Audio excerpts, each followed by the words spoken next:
And so yesterday we learned halacha that Shmuel taught us.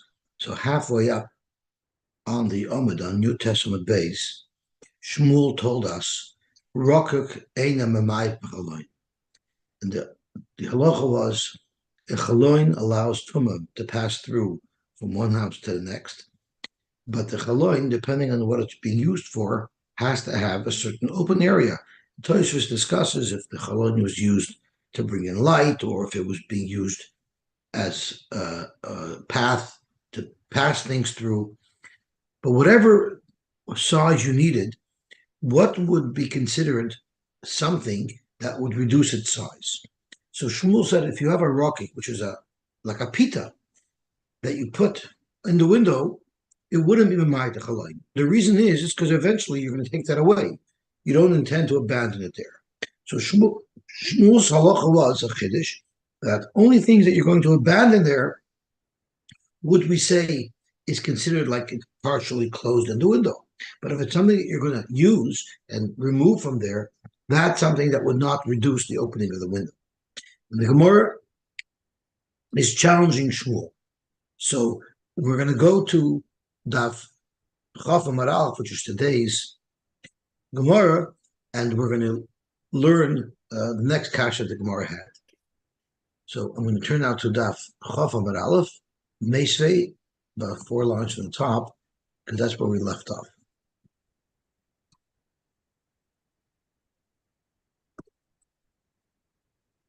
So Zokta Helek Gemara Meisvei, it is 1, 2, 3, 4 lines from the top.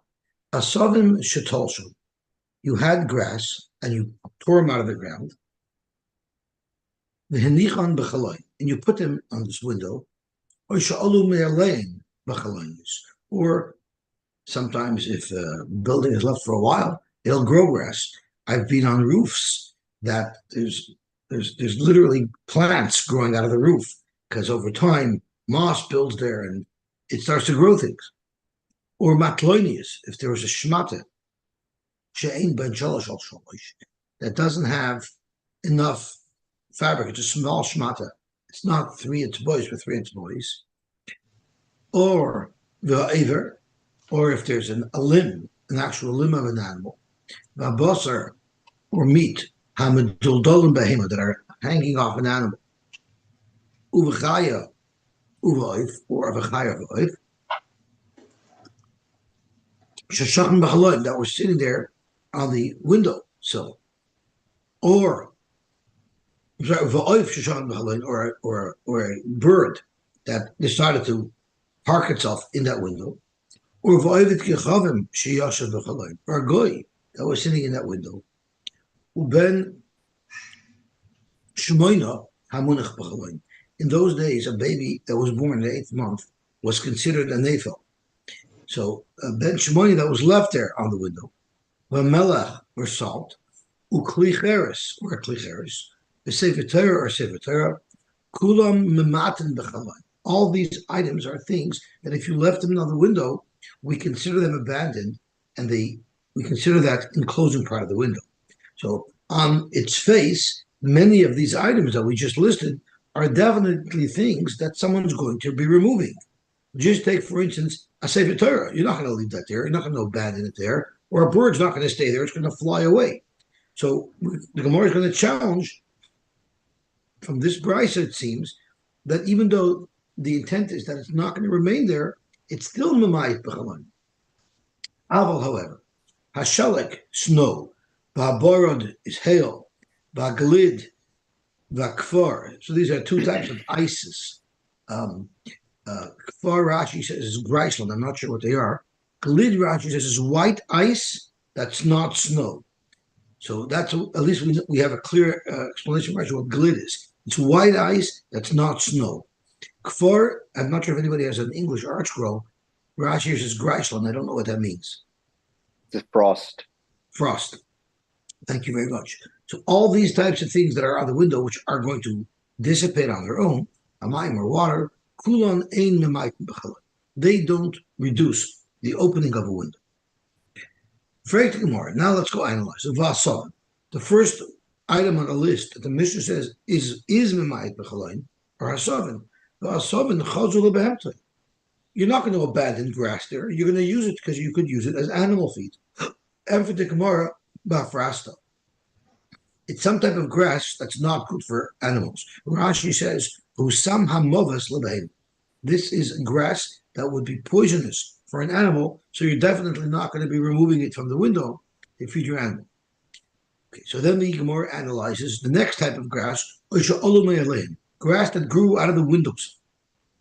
Zok the Gemara, even the kosher l'kaisel, it's not good to leave these things growing out of the window. As Rashi says, it's going to deteriorate the windowsill. So you're going to pull it away. So if you're going to pull it away, shakalahu. So viter, it shouldn't be bottled to a window. Amarabba, the kaisel churva. We're not talking about the kaisel of a healthy home that's being used. It's a churva.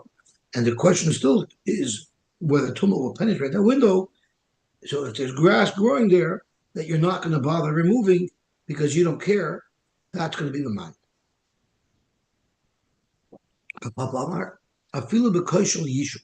Even if it was a koshel of a house that you're going to use. So why is it that you're not going to remove that grass? It damages the wall. So Rashi explains to us that it was growing on the ground. It was like a vine that grew on the ground outside the house. And it grew up the house, and then it went into the windowsill. So I guess it's adorning the house. It's not a bad thing that you're going to leave there. It's not going to damage the wall because it's not growing out of the wall. It's growing out of the ground, but it climbed up the wall, and now it's also there by the window. That's something that someone would be intending to leave there. Okay, matloinios. What about shmatas? Why are shmatas bottled? Can't you use them as a patch, a small little piece of fabric? Why would someone just abandon it? They would definitely use it because they can use it to patch their begodim. You see how in those days they didn't just throw things out. Everything that they were able to repurpose, they did. So Zok Gemara, Bismichta. Rashi said it was very thick fabric. It's not fabric that would lend itself to be used as a patch. But it's absorbent. It's absorbent if it's a thick pad. So somebody who does bloodletting would be able to use it as a gauze or as a cotton to wipe off the makkah. So again, it's something that people wouldn't throw out. So Beriska. Riska Rashi says is very coarse. It's a very coarse. It's like a sack type of beged that's coarse. That's not going to be used to treat a wound. Zok Gemara Iberiska she'ein b'shalosh al shalosh. Why did the Mishnah say that the size beged that's not matama? Because we learned anything that's matama is not going to be megan with nayatuma. So why did the Brisa pick a shear of shalosh al shalosh? Sackcloth has a different shear. Sackcloth has to be at least 4x4 to be able to be matama. So if we're speaking about sackcloth, the Mishnah should have said a piece of sackcloth that's less than 4x4. But the Gemara, it's ke'eriska. Actual sackcloth. What it means is it was a regular fabric whose minimum shear is 3x3. But since it was a little bit of a rough type of fabric, it wouldn't be used by anybody to treat a wound. So therefore, you will abandon it there, and that will be memayit opening of the window. You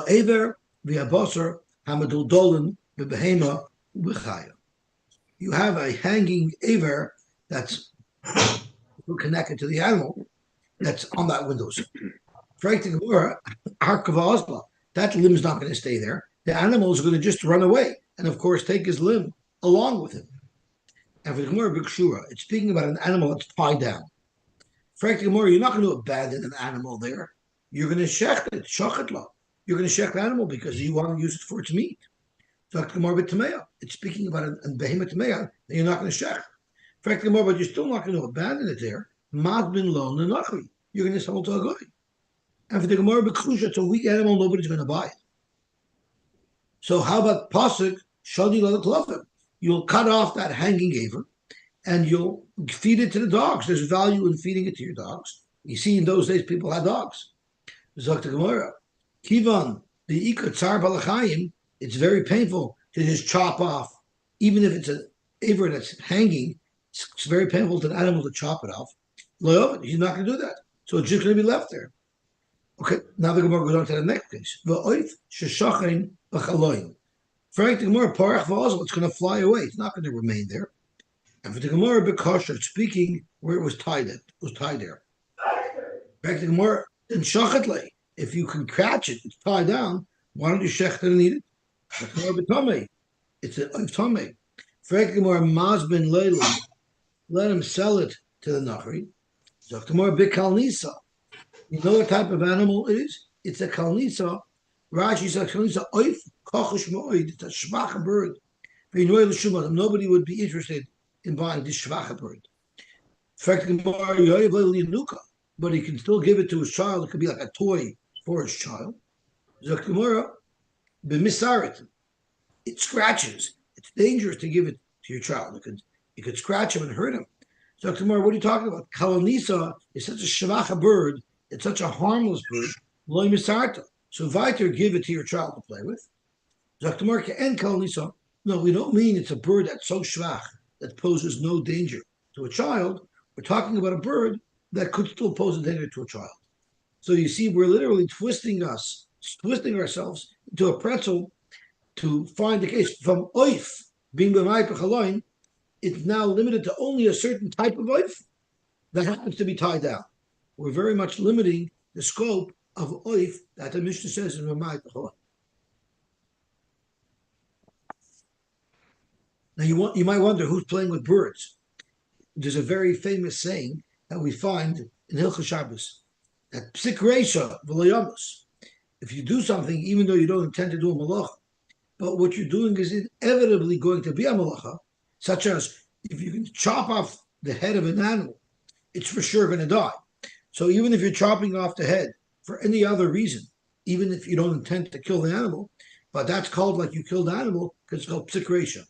The Gemara says, you know what you were cutting off the head of the animal for? It was actually the head of a bird, and you were cutting it off to give it to your child to play with.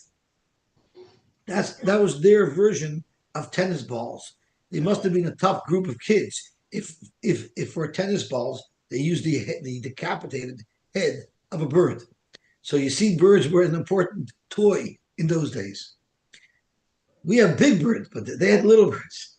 Dr. Gemara, what about a goy that's on the window? Again, the Brisa said that's something that will be left there, and therefore it's considered something that will reduce the size of the window. What does that mean? He's just going to get up and walk away. He's not staying in that window forever. So it's speaking where he's tied up. But also he'll call for help. His friend will untie him. It's no longer a goy. We're talking about a yid who was a mitzayir. No one's going to touch a mitzayir. In fact, I'm sure they will. Also, mitzayir chavrei shayla. His friend, who's also a mitzayir, will come and release him. Speaking where he was tied up by the malchus, meaning the kingdom had him there. No one's going to want to interfere with justice, and therefore they're going to leave him there. So he remained there permanently. So then the Gemara goes to the next item that reduces the window size. A little baby that was just born, that was only 8 months, was in its 8th month, that was more, in those days they considered it a nathan. But also ime, Dorile, the mother of the child will come take the child. A mother will not abandon her child. So Shabbos, it's speaking on Shabbos, and on Shabbos, such a child is considered muksa, because we assume that it's not going to survive. Titania, ben shmoina, hareu ke'evan, it has the halach of a stone, and therefore it's muksa, but also taltloi is Shabbos. You don't have to ignore your child and leave it to die, chas v'shalom. Avol imai, shoich alav, umanikta, she could lean over the baby and nurse the baby. If that's sakana, because it's sakanas nefashos, if she's not going to nurse her baby. Melach, salt, was also one of the items that the Brisa listed as something that's Mamayit Chaloin. Salt is something that we use. It's very useful. Talk about a very bitter type of salt that no one's going to use. But you might not use it to season your food, but you might use it in the leather tanning process. So that salt has value. You're not going to abandon it on the windowsill. So it has thorns in it. And therefore, Rashi, that no one's going to want to use it in the tanning process because you have to use your hands. And if you put your hands into this mixture, it's going to scratch your hands. This salt is damaging to the wall as well. And we learned that salt is damaging to the wall. It was in our first mission Layakbar. You're not allowed to pile up salt near your friend's wall. So shakla, you're going to take it off. You're not going to leave it there. So it was sitting on a piece of cheres, so it's not sitting directly on the wall. It has an insulator between it on the wall, that piece of cheres.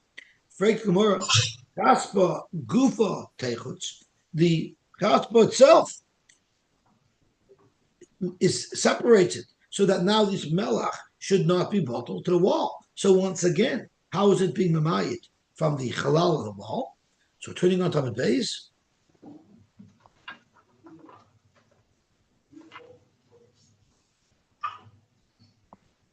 And with the Gemara, the less pashiyur.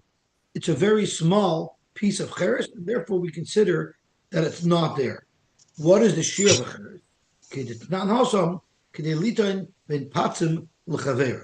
Now, I don't understand exactly what that is. I'll read Rashi, but I'm going to have help from somebody who has a art scroll. So Rashi says, they had some type of things that stuck out of the window, that stuck out of the wall near windows. It sounds like there were some pegs that stuck out of the wall around the window. And if the window shade, if it's a shutter, so light could come in between them. They would put a wide piece of clay above the window, below the window, between these little things that were sticking out of the wall. It would cement it in. It was thick cheres, Bava, Shom, Kevin. So I'm not sure exactly what type of structure this was. Does anybody have an art roll that explains exactly what this was? No, about my own. Okay, so it explains it the way you did, Yosy. It's not very clear. Mm-hmm. It's something of a thing that he used it for. Rabbi Rosner described it as something you would put on top of a tripod, but Rashi doesn't say anything about a tripod. Rashi says about windows. I don't have clarity in what it is, but whatever it is, there's some minimum size for a cheres to be considered of any type of use. This cheres didn't meet the mark. Okay, gewaltig. Fragt the Gemara, klicheres. The next item on the list is a klicheres. We're finished with melach. Now we're up to klicheres. Klicheres, weiter, you're not going to abandon. Chazalei, you use it. Zakt Gemara, the mitnaf. It's dirty. It's a dirty klicheres, so you're not going to use it for anything. You're going to get rid of it. You could still use it because a bloodletter would have no problem using a dirty keli. I guess he just used it for garbage. So Gemara, the minka, that had a hole in it, so it was useless. So therefore, you're going to abandon it and you're going to leave it there on the windows. Now we're up to the next item, Sefer Torah. Why would anybody abandon a Sefer Torah on the windowsill? In fact, Sefer Torah, Chazil and Mikra, you could learn it, you could learn from it, you could read from it. It's worn out. You wouldn't use it anymore. In fact, you have to bury it. As Rashi says, Umisalko, you'll take it away from there to bury it. So Gemara, no, Shom taking these also. This is where they were going to leave it for its Knesset. So that's the end of this Brisa. We went through every single item one by one, and at first glance, many of them seemed like things that you would retrieve and you would take them away. And with a Ukimta, sometimes even not likely Ukimta, the Gemara concludes that these are all things that would have been remained there and been abandoned. Therefore, it's consistent with what Shmuel said. that anything that you would want to use and remove would not be bottled to the wall, and therefore it would not be mamayit, the opening of a window, and therefore Toma will pass through. Amarav, you can make a mechitza out of anything. Now it's not clear. Look at what halacha this mechitza was for. Rabbi Raza said Pashtas, it's referring to Hilchas Shabbos, and you're making a mechitza to create a Rosh Hashanah. Does the article say what the mechitza is for?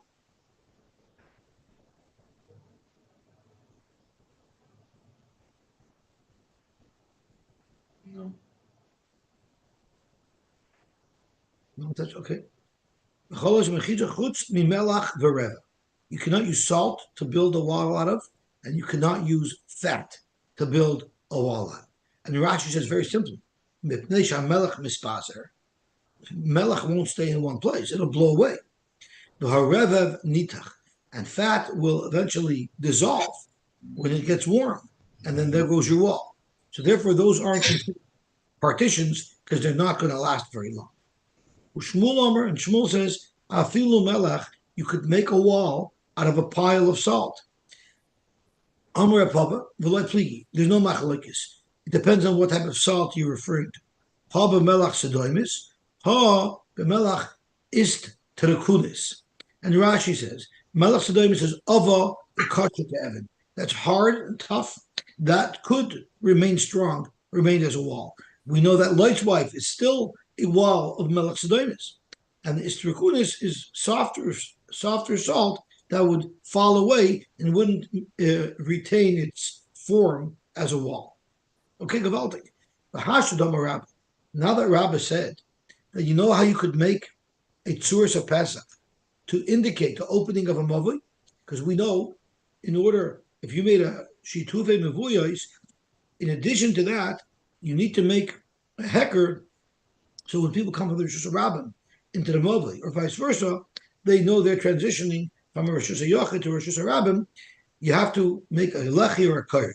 So what if someone wanted to make a tzuris of Pesach, and he did it this way? You can make two piles of salt to act as your posts, and put the beam, the horizontal beam on top of it. So now you have the two posts made out of salt, and the beam on top of it is resting on it. There it'll work. You know why? Because there, when there's weight on the salt, now the salt won't dissolve. The cover will remain in place because the salt will support the weight of the horizontal beam. And I guess the weight of the beam pushing down on the salt will make it that the salt won't just fall away. Afilu melach is trekunis. And this is not only melach sedoimis, this is even melach is trekunis because if it's under pressure, it won't fall away.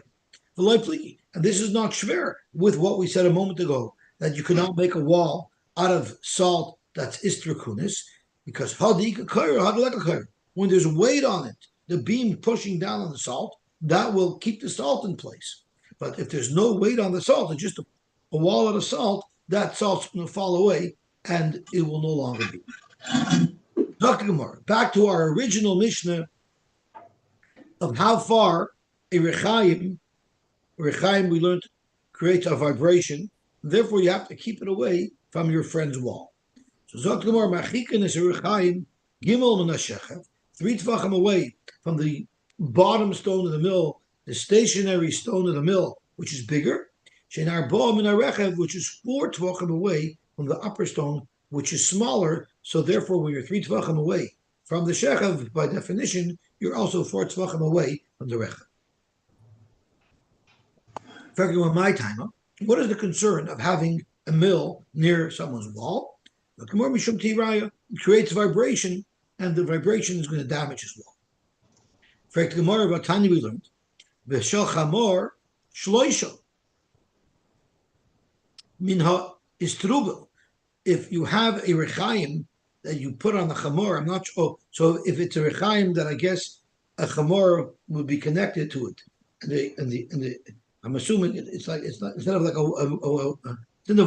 windmill or a water mill, it will be a mill that's operated by a donkey walking around and turning the upper stone on the lower stone. If it was that type of mill, then the lacha is 3 tvachim from the istrubal, and which is 4 tvachim from the kelas. So let's see what these items are. Rasha's istrubal hu Moshe v'Rechaim. That's the stationary part of the mill. Shebesoich klipas ha'etz shekerd sakra. So I guess there was a bottom stone that was in some type of casing or receptacle or base of wood. And kala is afarchasa shekerd trumerar, which I assume was the mobile stone. So the halacha is if it's from a chamor, if it's from a chamor, 3 min hastrubel shehin 4 min hakelas. Zok the Gemara, Hasam my tirika, where there's no vibration there. I guess Rashi's Rechaim Ketanim Bekalamim. These are smaller types of mills. I'm not sure exactly how they worked, but the Eina Kaka Marid Bigil Gulai. This doesn't create a vibration on the ground. So why do you have to stay away from someone's wall with this style mill when it won't impact the wall? Zok the Gemara, Elam Shum Kala. It must be that they make noise. Rashi says, Yesh Mefoshim Koil and Hagas Chamor. The Chamor makes noise. And the noise, I'm not sure if it means that the noise will damage the wall, or if it means the noise will be disturbing to people on the other side of the wall. I'm not sure. I don't see anyone saying anything. Does the article say whether or not the noise is damaging to the wall, or if it's just annoying to the people living in the house behind the wall? Doesn't say. Doesn't say? Okay. Talk to the more weiter. There's Tanner Shloisha min Akalya, 3 tvachim from the thicker part of the oven. Shein Arba min Asafa, which would be 4 tvachim from the top of the oven, because the oven is somewhat conical shaped. So it's thinner at the top. Rabbi, Shmamina, you learn from here that Kalya the Tanner Tefach, the bottom of the oven is wider than the top of the oven by 1 tefach. That's what our Mishnah is telling us. Why do I need to know this? If you're buying an oven, the assumption is that they have to construct the oven in this fashion because that's what people mean when they buy and sell ovens. Next Mishnah that we're going to learn, we've already learned it thoroughly, so we'll glide right through it. Lo yamid adam taner b'soich habayis. What if there's a 2-story home? You live on the main level, and your neighbor lives on the upper level, and you want to set up an oven inside your house. You have to have very high ceilings in order to be able to do that. Ela im kain yesh al gabav goiva arba amos. You need to have dead space of 4 amos above the oven. So just to put it into perspective, 4 amos is approximately 8 feet. So you would need like at least 10-foot ceilings. If the oven is 2 feet high, you need to have at least 10-foot ceilings to be able to have an oven in your home. What if the guy upstairs wants to have an oven? Now the fear is that the heat of the oven will burn through the floor and damage the ceiling of the lower level tenant. So the halach is tzorich sheyeh tachtav maziva shloisha tvachim. You have to have 3 tvachim of fireproofing material, of some type of tar, some type of lime that would absorb the heat. It would act as a fire stop. Kira was not as hot as an oven. It was more like a stove, and it didn't generate as much heat. 1 tefach of fireproofing material below it would be adequate. But it doesn't make a difference. Even if you conform to the code and you install the oven in such a way where you comply with the halachas of the Mishnah up to this point, nevertheless, mishaleh masha is. You still have to pay for damages. So following the code does not indemnify you from liability should your oven or stove cause any types of trouble. That's the cheat of the Tanakama. That's not true.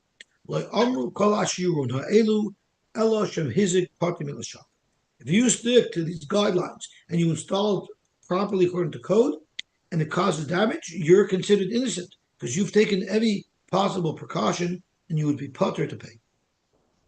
Dr. Gemara, don't open up a shop. And remember, we learned yesterday that it's a dira. It's like a home-based business. shouldn't open up such a business, a bakery shop or a dyeing shop, underneath a place that your friend is storing vegetables because it's going to ruin it. We learned that the heat messes up the stored for. You're not even allowed to keep a small stable of animals in your lower level apartment because the smell is going to mess up the oitzer above. Be'emes b'yayin hitiru. They allowed wine. If the oitzer is holding wine, then they would allow a chanush shel nachtumen or savon of a loy refes boker. But a refes boker is more damaging. I guess the smell is much worse, and that will damage the wine. Kigavaldik. Let's see Rashi over here. We have a couple of minutes, so we might as well see Rashi. So Rashi Elam Kain Yesh al Gabov. If you want to keep an oven on the main level, you have to have 8 feet of clear airspace. Halal Goiva Arba Amos Mi Piataner from the opening of the oven, Ata Tikra up until the ceiling, Kadesh Lo Yechos HaOr B'Tikra, so that there's no way the fire will be able to reach and ignite the ceiling. Achi Tachtov Maziva, Ishtrich Balaz, it's Tiach Karka, some type of thick earth-laden schmear. Gimel Tvachim, Shlotevayer Tikra Tachtoima, so that it shouldn't burn through the floor. Shalaliyah ve'al dalet amis, and on top of it, you need to have 4 amis. Okay, I'm not sure why. Rashi is sticking in ve'al gabav dalet amis, because it's mashma that even the guy on top has to have 3 tvachim of fireproofing material below his oven. Ve'al gav, but on top of his oven, he has to have 4 amis. Why have to have on top of my oven 4 amas? There's no guy on top of me, unless Rashi is referring to a case where there's a 3-story, and if I want to put an oven into the second story of a 3rd story, I have to have both precautions. I have to protect the level below me, and I also have to protect the level above me. Ukira maziva tefach, avhi klecheres. It's also a type of klecheres. So shofsin kedera al chalola. You put a pot on its opening. We don't put as much heat into a kira as we put into an oven. Even if you fully comply to all of the fire code requirements, but if it does damage anyway, you're still liable. So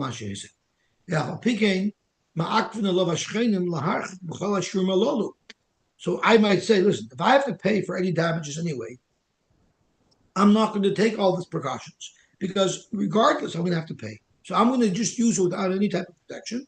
And if it causes damage, I'll pay, which I would have had to do anyway.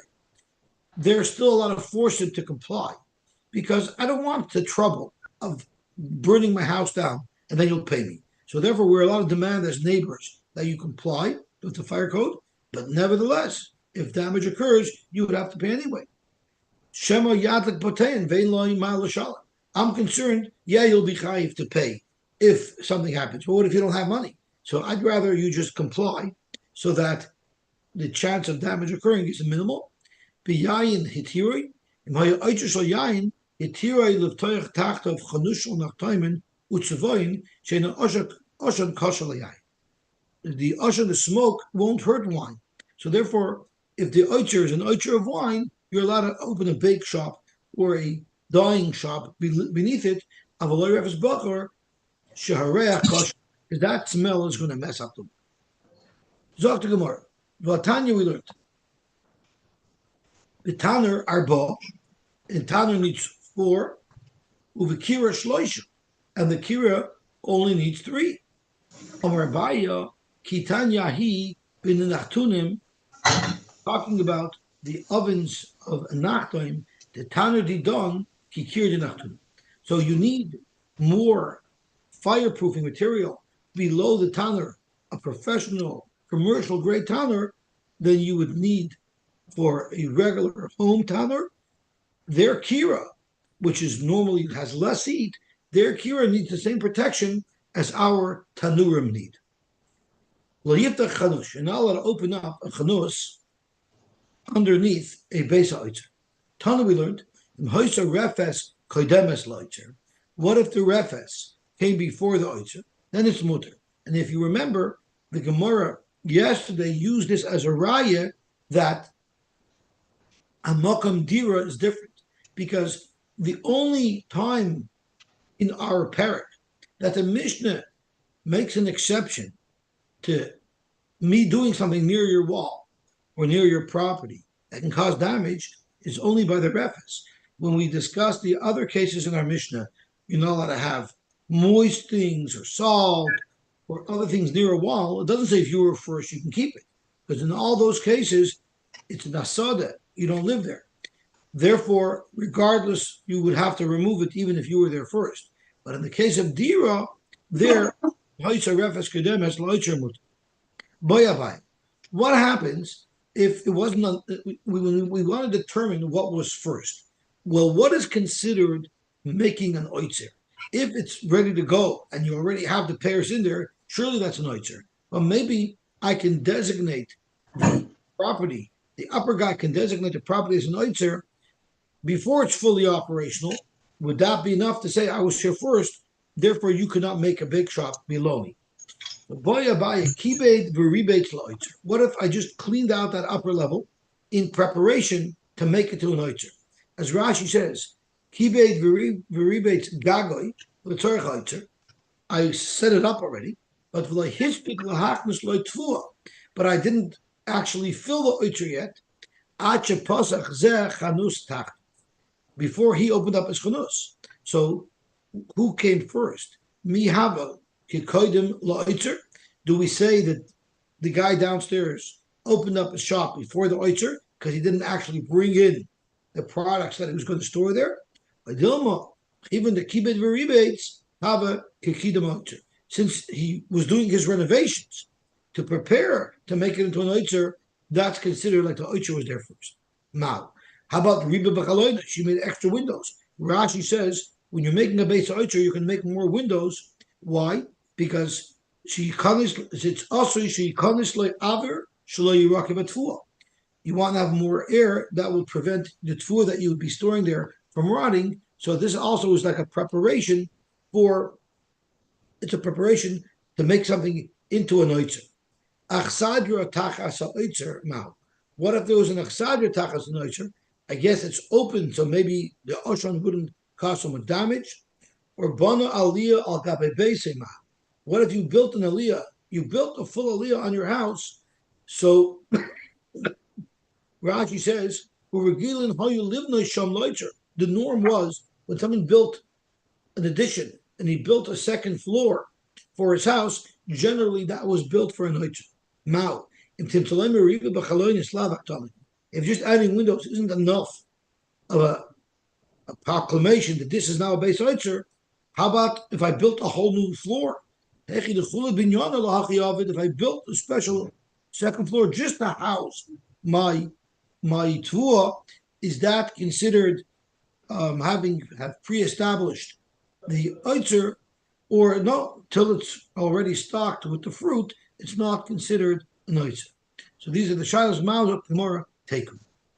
Boy Rav Huna bar Yeshua, Tami v'Rimoni Mahu. Why those different? So Rashi's Hich Nisham Tamarim. For Rimonim, we have as cholas oitzer. Does that mean it's an oitzer? You already have some fruit in there. Adilma ein oitzer lebetfuya v'yayin v'shem. Maybe it's only considered an oitzer if you're either storing grain, wine, or oil. But these types of fruits are normally not fruits that are stored in an oitzer. Zok Gemara, take them. The emes b'yayin by wine they allowed. Why is that? Zok Gemara, Tana we learned. B'yayin itiru b'pnei shemashbicha. Oshon sometimes could be beneficial to the wine, but v'loy refes bakar, that's for sure not good for the wine. If they shemashricha, that makes it smell. Amr Yosy, Hai Didan, our type of wine is much more sensitive. Yayin shalom zok Rashi. Our wine is so sensitive that even if you had a candle that blew out, that little smoke that comes out of the candle, even that could damage our wine. Heidi don I feel kutter the shrug and nami kosher. Omer B'Sheishes, Vaspasto Firek Ves Bokerdoni. Aspasto is shachash al tfuah. If you have, if you're storing like hay there, I guess that also makes up a smell, and that also is like refes boker, as Rashi says, machmashu lach. Generally, it's moist, umischamem, and it heats up, umayla sirchoin, and it starts to smell. That would be also prohibited use beneath an oitzer. Zok the Heilige Mishnah weiter. Chanus shebechotzer. If you had a store that was in the chotzer, yochel limchos biyadon. So I have a house in the chotzer, and you want to now make a chanus. I could say, no, I don't like that. I can't sleep. There's too much traffic that your store is bringing. It's not allowing me to have peaceful use of my house. I can object to you opening that store. But you could make kalim, and you can manufacture kalim. And you can go in and out with your kalim into the shuk, and I can't complain. And I can't complain to you, I can't sleep. Because if you're making kalim, you're banging, your manufacturing process is noisy. So Rashi says, what tinoikus are we talking about here? Because so this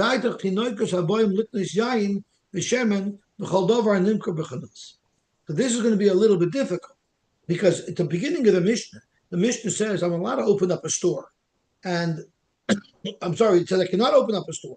But at the end, the Mishnah says that I could manufacture stuff there, and my neighbor, and it lists off the things that you can't complain about. You can't complain about kol apatish, kol rechaim, and kol tanoikus, which Rashi teaches as people who are coming in and out. If she makes a play group. A play group, that's right. But Rashi says, I'm not sure why they're coming in and out. I thought it would be to buy stuff. I hear. So, frankly, the word "my shno reisha" u'may shno seif. What's the difference between the reisha and the seif? It's a Rashi. My shno reisha the katani yachal loimer eini yachal lishon mikol nechnosim vayotzin. The seif katani eini yachal loimer loy eini yachal lishon mikol tinoikis. Is the noise because of the traffic something that I have a right to object to, as it says in the reisha? Or is noise something that I don't have a right to object to, like it says in the Sefer? Zakta Gemara, Amalei Rava, Amar Baye, Sefer also Nachatzer Acheres. You know where I can't complain? Let's say there's multiple chatzeros that open up to the same mavur, and the guy in the next chatzer has one of these activities that's high traffic. There, I can't complain. I only have a right to complain about somebody who's within my own chutzner that's making too much noise. But just because the mobile will be noisier, because the next chutzner might have too much traffic, there I don't have a right to protest. Amalei Rava, so Rava said, Ihachi lisni chutzner acheres. It's very misleading in the Mishnah. The Mishnah just says you can't complain, but it doesn't say that it's b'chutzner acheres. Shouldn't it be an important piece of information to tell us that b'chutzner acheres I cannot be moicha? So Amalei Rava, Yachi listening Chatzar Cheres Mutter. Ella Amar Rava, Zok Rava, I have a different shot. And let's turn on to tomorrow's daf, to Chaf Aleph and Aleph.